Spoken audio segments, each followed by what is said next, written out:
بسم اللہ الرحمن الرحیم. السلام علیکم dear students. I am your English teacher Khalid Hussain.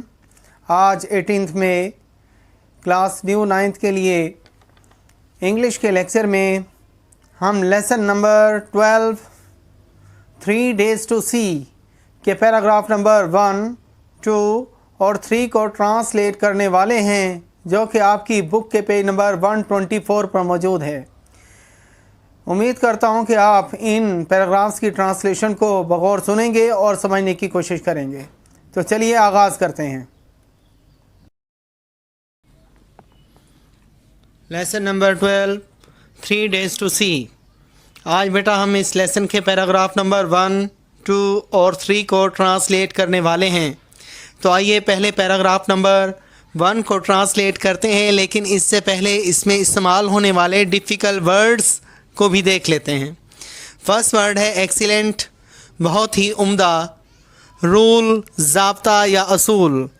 Attitude, انداز فکر یا رویہ. ایمفیسائز، اجاگر کرنا یا واضح کرنا. شارپلی، انتہائی. ویلیوز، اقدار یعنی قدر کی جمع. جنٹلنس، شرافت. ویگر، ولولہ. کینس، اشتیاق یا تمنا. اپریسیشن، ادراک یعنی سمجھ بوجھ. سٹریچ، پھیلنا. کانسٹنٹ، مستقل یعنی دائمی. پینوراما، منظر. آف کورس، بلا شبہ. اڈاپٹ، اپنانا. چیسٹنڈ، تزکیہ نفس کرنا یا پاک باز بننا. میری، خوش رہنا.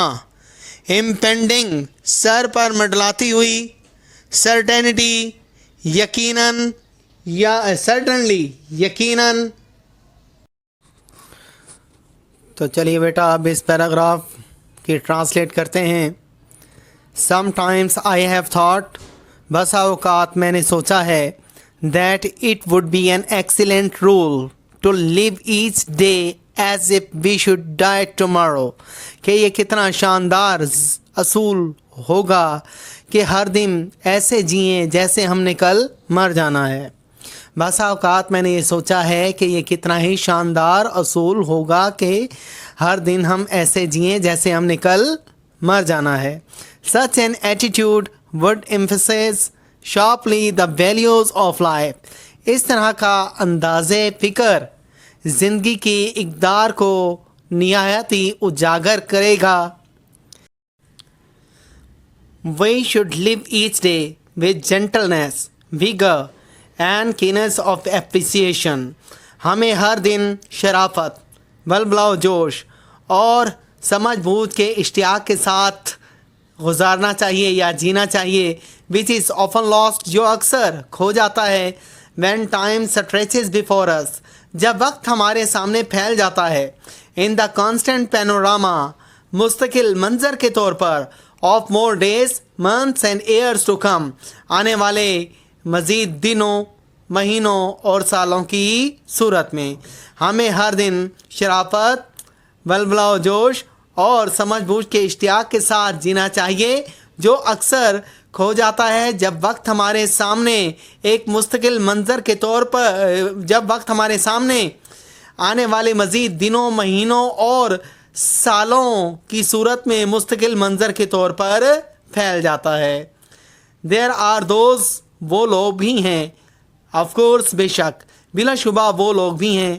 who would adopt the Epicurean motto of eat, drink and be merry. Epicurean motto کہتے ہیں عیش پسندی کا قول، عیش پسندی کا مقولہ. بے شک ایسے لوگ بھی ہیں جو کہ عیش پسندی کے مقولے کھاؤ پیو اور خوش رہو کے اصول کو اپنائیں گے. But most people would be chastened, لیکن اکثر لوگ جو ہے وہ تزکیہ نفس کر لیں گے. By the certainty of impending death, سر پر منڈلاتی ہوئی یقینی موت کی وجہ سے.